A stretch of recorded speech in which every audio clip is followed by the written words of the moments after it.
to our very important, which is our inaugural segment for today. So may I please request each one of you to take your seats as we're quickly moving forward to our next segment right here at FINSEC 2026. Post that, we also have our launch of 2 landmark reports, research reports. So may I please request you all to take your seats.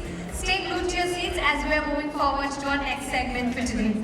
Well, we are right here at FINSEC 2026, the stage where finance and security converge to shape tomorrow's world. Well, ladies and gentlemen, I must say that this is not just another conclave. This is the stage where ideas transform into action and action safeguards the very future of finance. From Mumbai to the world, FINSEC 2026 is truly the epicenter of conversations that will define how financial systems thrive in an age of cyber resilience. So with that, ladies and gentlemen, look around you. Every leader, every innovator and every visionary here today is a part of a collective mission that's to secure the backbone of our very financial future. So we invite you once again, ladies and gentlemen, to FINSEC 2026. We are here not just to listen, but to engage, to ask the hard questions. Go ahead, share your toughest challenges, collaborate with the person sitting next to you, because the solutions we need today will not come from one mind, but from many collectively. With that, ladies and gentlemen, once again, welcome to the front line, welcome to FINSEC 2026, and we now arrive at the centerpiece of our morning, the inaugural session of 2026. Ladies and gentlemen, we formally declare the 8th edition of FINSEC 2026. Before that, once again, I would request everyone to please keep your mobile phones in silent mode so that we do not disturb any ongoing proceedings of the day. With that, we now move forward, ladies and gentlemen, to the most anticipated segment, the inaugural session for today. With that, may I please invite on stage with all your attention for the inaugural segment. Put your hands together. Joining us is Mr. Vinay Godse, Chief Executive Officer at DSCR. Come on, everyone, we need to have all your attention towards the stage. We're moving forward to the inaugural segment. I see a lot of people standing in the aisle area. May I please request you all to take your seats. With that, may I also please invite on stage Mr. Ashish Kumar Chauhan, Managing Director and Chief Executive Officer at National Stock Exchange of India. He's just joining us in a few minutes from now. But may I please request you all to take your seats in the meantime before we're about to move forward to our inaugural segment for today. Because post that, we also have the launch of 2 very important research reports, some landmark research reports. But before we do that, we need all your presence, all your attention towards the stage. So make sure that you're with us in the room. We're about to be joined by our chief guest for today, Mr. Ashish Kumar Chauhan, the Managing Director and CEO at the National Stock Exchange of India, about to join us in just a few minutes from now. So be with us. Stay intact, keep your energy intact throughout the day because we have a lot of sessions curated for all of you.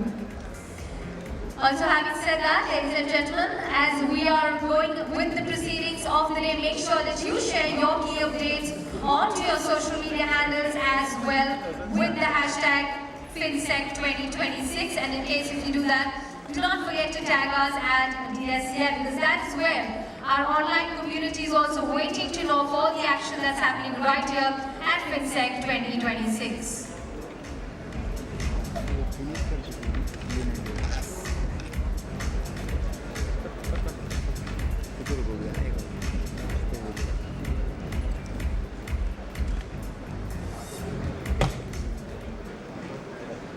Good morning again.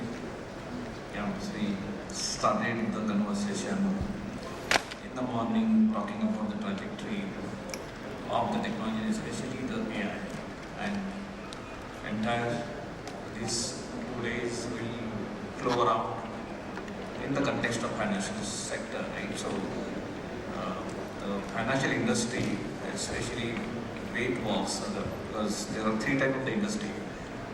One, certainly the economic value creating industry, mostly energy, manufacturing, power sector will fall into that basically. So they're not necessarily processing transaction, and there are definitely in India's overall digital economy ecosystem, they have a role to play. Most of those companies are also digitizing quite intensely. But the transaction processing industry is the one which gain and probably leads the technology transformation, and most of the companies because of the volume, velocity, speed, and also the life profoundly changes because of transaction processing, and especially in India, the way we had brought this transformation using all these instruments like a banking infrastructure, with Aadhaar, with UPI, with all other interfaces that we created, now DigiYatra, DigiLocker. So this ecosystem has enabled the transaction processing quite intensely. In the process, we also unbundle transaction processing quite intensely. Right? So unbundling means now for initiating transaction to enriching it and transacting, helping you to transact or execute the transaction, to manage the data coming out of transaction. Right? All of these stages of the transaction processing, we are seeing the role of technology playing significant role. It's not only technology, we also democratize the opportunity. In the FinTech industries, tomorrow there is a discussion on FinTech industry coming together to discuss about the role they are playing to enabling this innovation and technology transformation, but also the role they should be playing for security and privacy as well.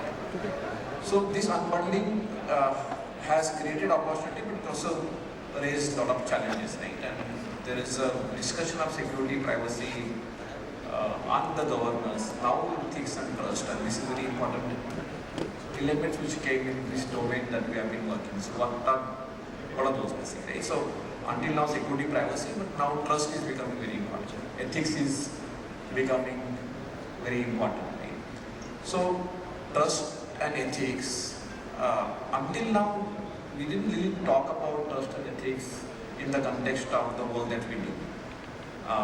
We always talk about security, privacy, but now what is ethics basically, right? And why ethics has become very important because of, especially after AI coming in, ethics as a subject and domain has started featuring into enterprise environment quite intensively, right?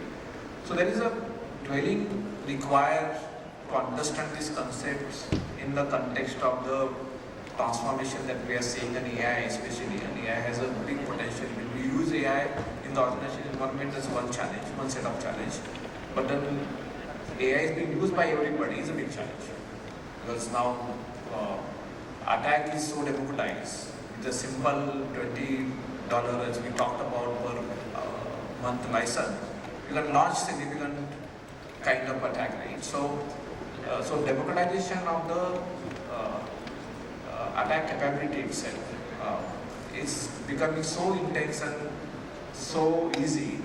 So any script release, we used to think about script release not something we should be bothered about.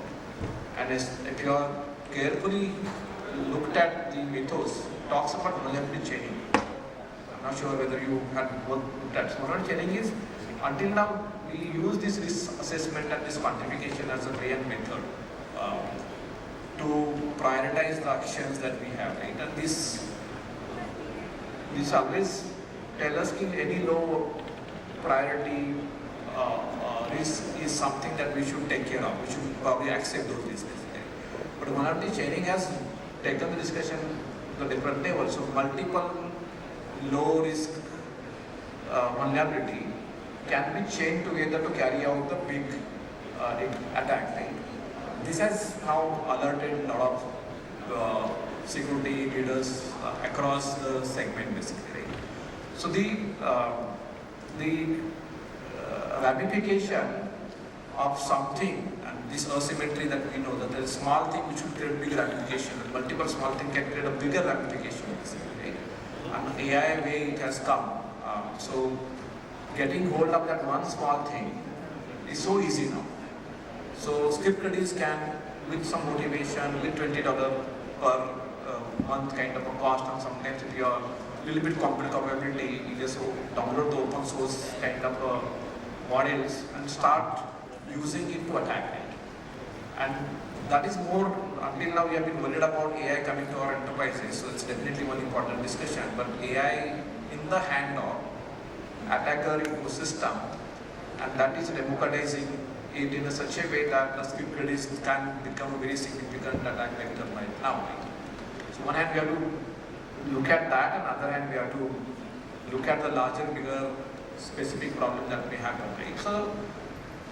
So the today's dialogues is a dialogue that we'll be doing for the world, right? And we have been increasingly seeing at a national level, at a industry, most of India level, is the world for which we build current security model, current security solution, current security practices, current security capabilities for that matter, current security technologies for that matter. That world no longer exists. This world has changed a lot, right? And we need to find a new model of security. We always talk about we need to have machine scale defense or machine speed defense for that matter. Why? Because we know AI can be leveraged to attack in multiple ways at a fraction of the cost and at the speed at which you can't imagine basically. So our current security model doesn't support such kind of attack landscape. We are already seeing that in 1 month probably some companies have released the patches. The patch velocity is not a big challenge for us. How much patches that we can consume and we work on them. So these are creating now challenge, and this model of current security, even if it is security operations center, a lot of capabilities that we have, lot of excellent ecosystem that we build for security operations center, we need to relook at all of those things. So there's consideration, most of those things which on basis of which the current model has been devised are now seems to be collapsed, right?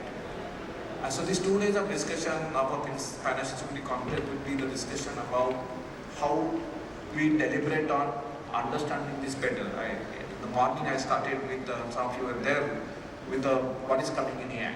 And we are getting surprised with mythos right now. But we will have many more bigger surprises coming in next probably 12 months time. Much bigger surprise probably, because now already they are moving from every quarter new model to coming in to every month new model version coming in. And now there is also concept of continuous improvement of the model. Means today's model will be different than yesterday's model. So right now it's more like they do this in the tranches. So if that happens, then how do we prepare for such kind of a thing? And this model is what? So this AI is different than the AI that we have until now looked at. So this AI is planetary level AI, right? It's a kind of a Brahmagyan, everybody getting access to. Everybody is in a way will become Brahmagyan in some time. That Brahmagyan and cyber security will be available to everybody. So it's a very transparent cyber security age that we have. So what you have will be known to most of the people with a criminal intent or with the intent to attack you basically. So there is a battlefield nowadays people talk about. Transparent, saturated battlefield. That's what happening in what we are doing in our organization, also happening in battlefield as well. So many things that we have been doing in our battle spaces for that matter is known. Satellites are coming to such a level where very high resolution imagery of almost 1 meter, sub 1 meter is available to everybody across the world, right? And this was one of the important things which has led to this Brahma attack as well, right? Similarly, the sensor ecosystem has evolved in such a way that what you have will be known to your enemy. And it will be more transparent. It will be more saturated as well. You must have, that's why the machine speed is very important. You must have reflected on something happened last week. There was a missile that Russia launched and it has reached to Ukraine in a fraction of a second. And that's called as a hypersonic missile. And we also demonstrated this year in 26 January. Hypersonic is a speed. There's a Mach 7, Mach 8, Mach 15 now people are talking, Mach 20 people are talking. Per second, how many kilometers the missile go? How many number of, so Ashish sir is here, so we are waiting for you sir, and please join us on the stage. Smith, yeah.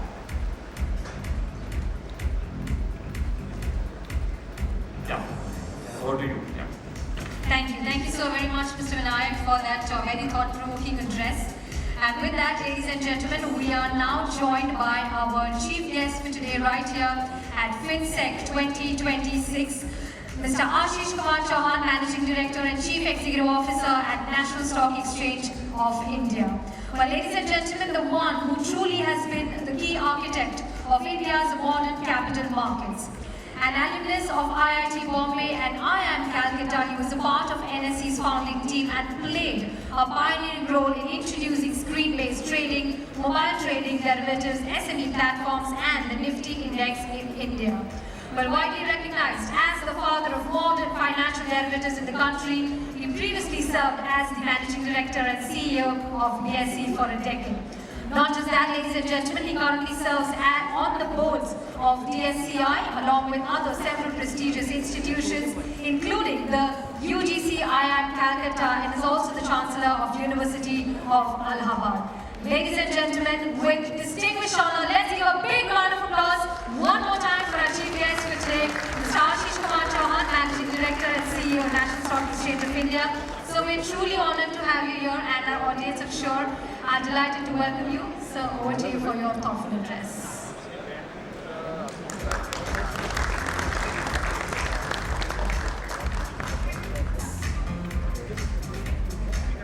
Shri Inaugural, CEO, Data Security Council, esteemed colleagues from across India's financial services ecosystem, good morning. It's a privilege to be part of the 8th edition of DSCI FinSec Conclave, and I want to begin by acknowledging the Data Security Council of India for building and sustaining a platform that addresses with the seriousness and demands the cybersecurity imperatives of India's financial service sector.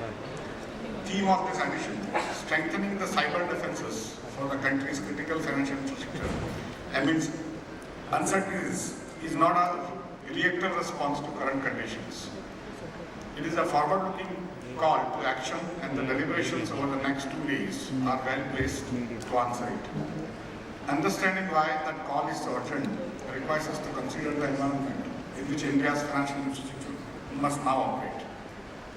Honorable Prime Minister Shri Narendra Modi ji has articulated the national priority with clarity, a dream of a digital India where cybersecurity becomes an integral part of our national security.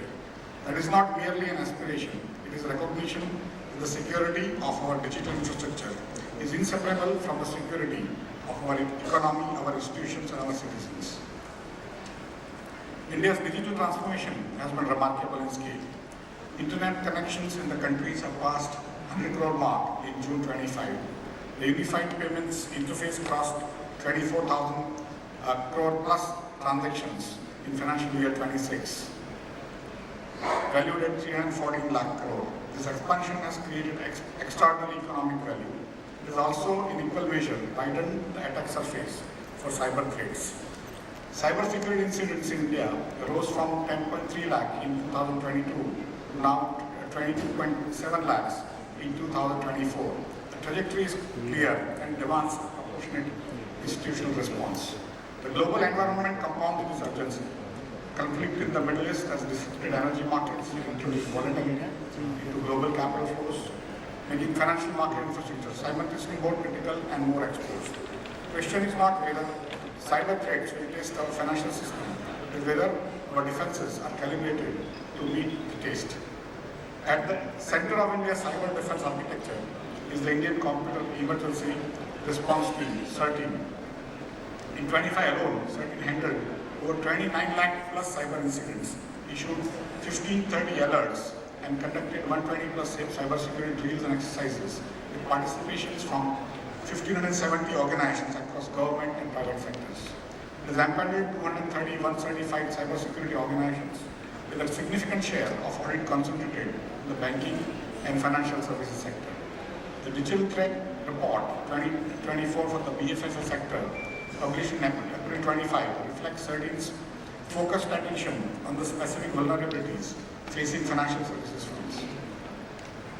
Critically, for this audience, CERT-team CSIRT FIN, the Computer Security Incident Response Team for the financial sector, operates as a dedicated arm of CERT-team to strengthen cybersecurity specifically within the BFSI ecosystem through coordinated incident response, trade intelligence sharing, and sector-specific guidance.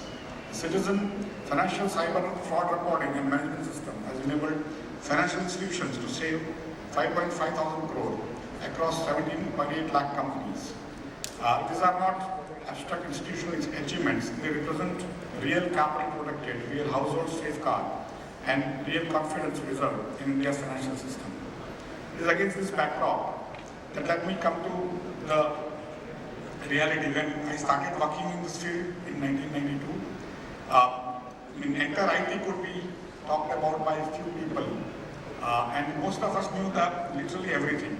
Today, even the smallest part of the entire ecosystem is not known to anyone. So what I now also say that Bill Gates also now cannot handle NSE's IT because each part requires huge amount of expertise. And while coming here to this room, I realized how many security professionals, information security professionals are there in Mumbai itself, and I'm sure all of you have come from across India, and that is heartening. That finally, what happens is when we used to fight earlier, you had a very clear idea. On the border, there is Army, Navy, and Air Force, and inside the borders, you have police. That is how the security infrastructure was. Today, with your mobile phone, the border is in your hand. Everyone can be attacked from anywhere. And you can also be an attacker without your knowledge. And that is where I think, if I recall, on the May 5th, I think it was, last year, Operation Sindhu first day. And we started getting calls. I was just reaching office. And in 10 minutes time, we got 40 crore cyber attacks at NSE. And so, what was our first response? That we had to continue the service. Of course, the attackers were attacking the website of NSE under the sort of context that if they close down NSE's website, they will close down NSE, which is not true because NSE works on private lease line networks and other networks. And so it doesn't require for trading the ability to go through net. But still, the attackers across India, across the world, were attacking incessantly. And we started saying now what to do. We, of course, CERT and other agencies were informed. The highest offices of the country were informed within few seconds as per the drill. But we said now, since most attacks are coming from abroad, we'll close down the NSE website from sort of being accessed from abroad. So we started closing down. And still some of the Indian entities also were attacking, but the numbers were much smaller. And that's how we could actually handle the attacks. And other similar institutions across India were under attack in the one time particular day. And all of us were coordinating throughout that entire week and later on. For almost 20-30 days, the NSE website was not made accessible from outside of India. Only within India, the users could access. And normally, we get a huge number of hits. Today, NSE is in the top 2,500 or 2,700 websites in the world of anything, in terms of the number of visits, number of hits. We don't transact anything on our website yet, but still the amount of information, the number of transactions, the number of investors that are involved with us today are humongous. 10 years or 12 years back when Mr. Modi took over, India had 1.67 crore investors. Today, India has 13 crore investors, and they are unique investors. It's not one person having two SIM cards. This is, I have every detail of investors in terms of their KYC, their home address, their phone numbers, and everything else. And so we have 258 million, that is 25.8 crore accounts, 13 crore plus unique accounts, deduplicated. And so from 1.67 crore to now 13 crore, it's a huge number. And it's almost 6-7 times. But more importantly, if you look at the numbers, 13 crore, 25% are women. And so around 9 crore plus households we directly service. India has around 36 crore households, assuming each household has 4 people, then 144 crore will make it 36 crore households. Out of that 9 crore households, we directly service. We have investors in literally every pin code except 28 pin codes in India. India has 19,400 plus pin codes, out of which only 28 pin codes do not have NSE invested. And all of them are equally vulnerable. They get attacks from every type of, not only attacks in terms of taking the money directly, because we don't transfer money instantly. We have a T+1 kind of settlements. So your money, when first you transact, you would have paid your money to the brokers, but the broker gives the money to NSE later on, and then next day we settle. So it's not like banks where you are able to transact and take away the money straight away. Here, it's after some time, so you have a chance to take back your money and also stop it from happening. But there are other ways people do things in terms of influencing you to transact.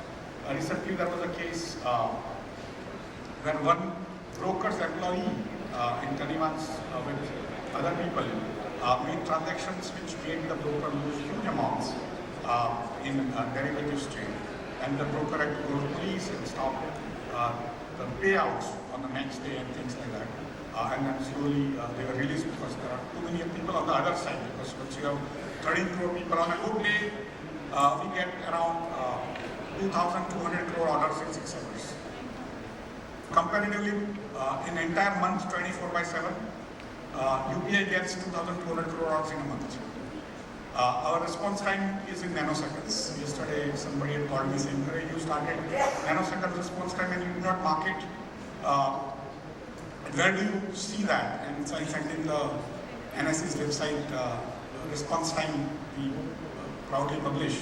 It was 660 nanoseconds. 1 second has a 1,000 milliseconds, a million microseconds, and a billion nanoseconds, right? 100 crore nanoseconds. We give you response time in 600 nanoseconds. So everything is happening at a pace which is way faster than you can think, at a scale which you can never achieve in the rest of the world. Our 2,200 crore orders in a day is almost 50% of all orders in the world on that day. On a good day, out of those 2,200 crore orders, we do 30 crore trades. That is also almost 50% of all trades in all exchanges put together.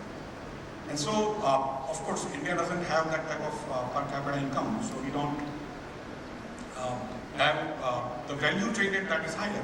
But per trade, the value is very low, sometimes as low as 900 rupees.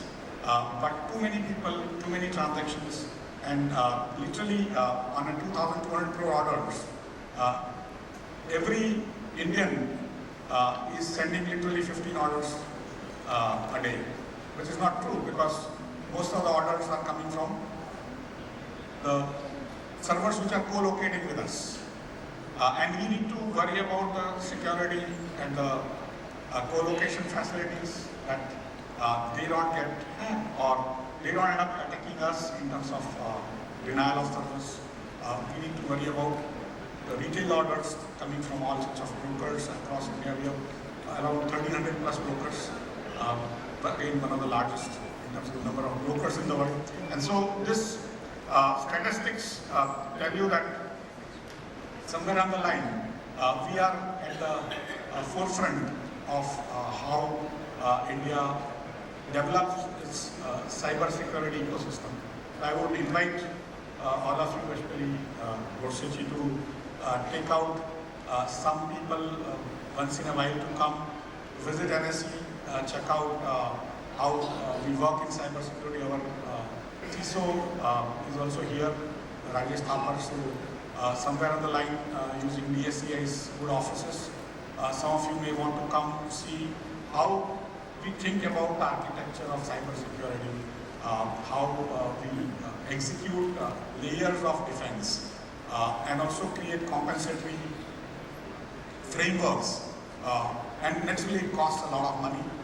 But again, without protecting your border, you don't have a country. Anyone can come in and go.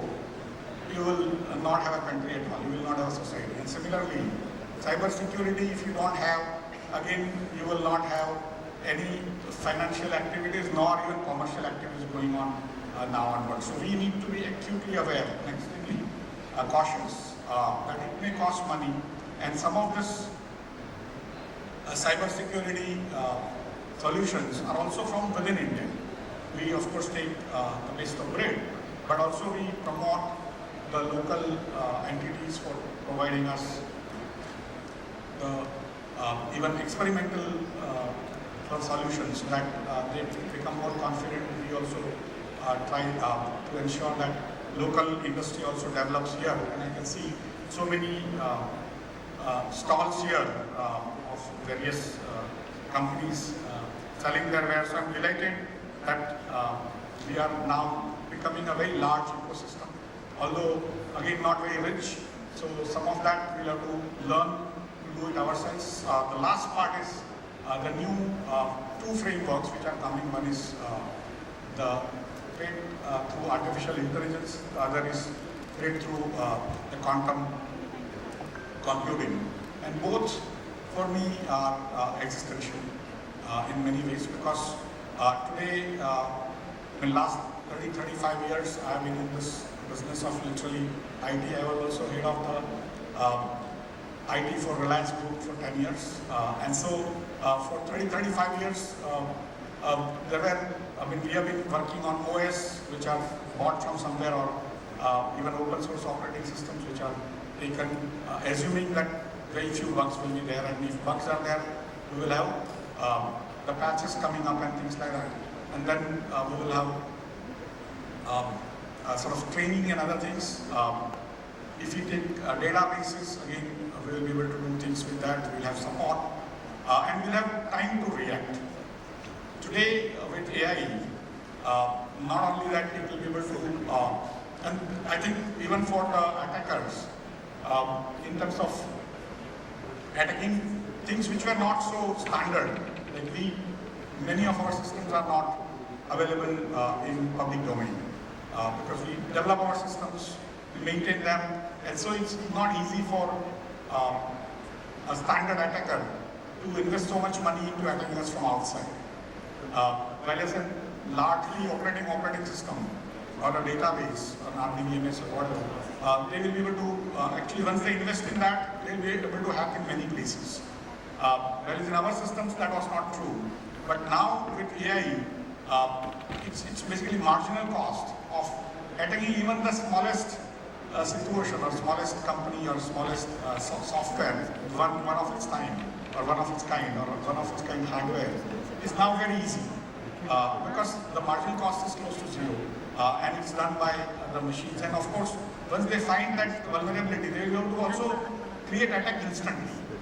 And that's where the number of bots and number of attacks that are increasing. When I joined NSC back, when I worked on it from 92 to 2000, and I came back in 22, NS used to get around 3 to 4 crore attacks a day.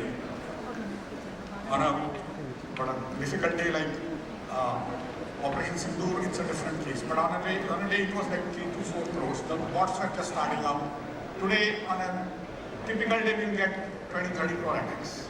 So the number of attacks are increasing manifold because the bots are increasing. The cost of attack is going down substantially. And now, any single vulnerability, you will have to be ready to patch very, very, very fast. And it could be your own software, your own configuration which is not being done well, and so on and so forth. And that's where people who are working in software vendors, you get to inform your clients that this is going to be a very different world. As we are talking, Mythos, initially they postponed its release just to ensure that people don't end up using Mythos to literally close out all the companies in the world, right? So that's where we need to work on June 7th, June 8th. June 8th, we are going to have a seminar at NSE with DSCI, Securities and Exchange Board of India and others to again make everyone aware of what's happening on the mythos and other ways of the artificial agents trying to attack, how to create defenses on that. And so some of you who are in Mumbai might like to participate. The last part is the quantum component, that it's going to change the way we look at all the things that are given for granted. The communications, when I started working on it, the protocol I worked on was called Extra 25. Many of you might not have even heard of it. And then the standard protocol became TCP/IP, and then we started building encryption on top of that for 64 kilobits and 128 kilobits and stuff like that. And all these communications now are going to be very, very vulnerable once the quantum computing comes, because whatever we could do, there was one incident in my career where the entire paradigm of the security industry changed. People used to carry a keychain kind of a thing, a knob, they used to call it RSA, which used to change the numbers we thought randomly, but it was not, because it would connect with the server which used to have the same number. Somebody hacked that, and the entire knob industry went down. India invented a new framework, the OTP, which is generated randomly at a point in time given to you, and that's where India has been able to save itself quite a lot compared to the rest of the world. You don't see OTP kind of frameworks for the small level transactions in the US or Europe yet. But somewhere on the line, we'll have to again create newer ways to protect our citizens, our companies, our commerce, and our country. So it's a mammoth task. It's a what I call ongoing and increasingly difficult. But we'll have to all work together to find solutions which are appropriate in terms of cost, in terms of scale, in terms of size. So that in India it becomes useful, because if you have too large a cost for any solution, it's not going to work. Indian engineers have always been very, very smart at using HPLC technology, the computer technology, in a much better way. Like many times I talk to the CIOs and CEOs in, say, Canada or US. The same, actually, computers cost more in India. The hardware costs more in India compared to US. But for transactions, say per person ARPU, that is average revenue per user in telecom in America, is around $70 to $100. In India, it is $2. Right? And still we get 2 GB free. We keep on watching videos, but besides the point, they don't get that kind of numbers. They don't get that kind of services anywhere in those countries. And that's why our investment, our companies like telecom companies, the banks, the stock markets, they have to be, even brokers, they have to be literally 30, 40, 50 times smarter in terms of doing that much more transactions at a cost which is even higher. So per transaction cost of the New York Stock Exchange, they are like 25 times smaller than us, and we are 25 times larger than us in terms of number of orders and trades. But the cost of IT is like many times over compared to us. That is because our engineers are able to do things better, faster, smarter. And that time has come that we have to even now do it again and again, and much faster, because quantum computing also, by the time it comes, we will not know. So we have to all stay ready to the extent we can sort of read up, experiment, and work on that, in addition to what we are talking currently, which is absolutely urgent and imminent, is the AI-based attacks. And so that's where when Godse invited me here, I said, okay, usually I now just not go to the IT conferences, although that's my, that's the business I come from. But this was very important that the message goes to all of us, that, and all your CEOs, all your customers, that we have to be really, really ready to ensure that we continue to service our customers, not only in financial entities, but also the physical activities, that is even the SCADA systems, physical systems, what we call OSS, operating support systems, of power plants and refineries and roads and ports. There also the same issues will come in, so we need to be extremely aware and careful as a collective. So with that, I thank BSCI once again for inviting me. Thank you very much. Thank you so very much. Ladies and gentlemen, I think that address calls for a bigger round of applause one more time. Thank you so very much, sir. Quantum computing, artificial intelligence, you've spoken about some of the most pivotal topics right now in cybersecurity. Thank you once again for joining us here, and we are deeply, deeply honored by your presence. And thank you for adding immense value to the entire community of FINSEC 2026. Thank you one more time. With that, we'd like to extend our sincere thanks to you, sir, for joining us here, and we'd like to felicitate you with a memento, a token of appreciation. So can we please get the felicitation on stage? Team, can we please get the felicitation on stage? We'd like to thank our chief guest, Mr. Ashish Kumar Chauhan, for joining us here and adding, like I said, immense value to this entire fraternity of cybersecurity.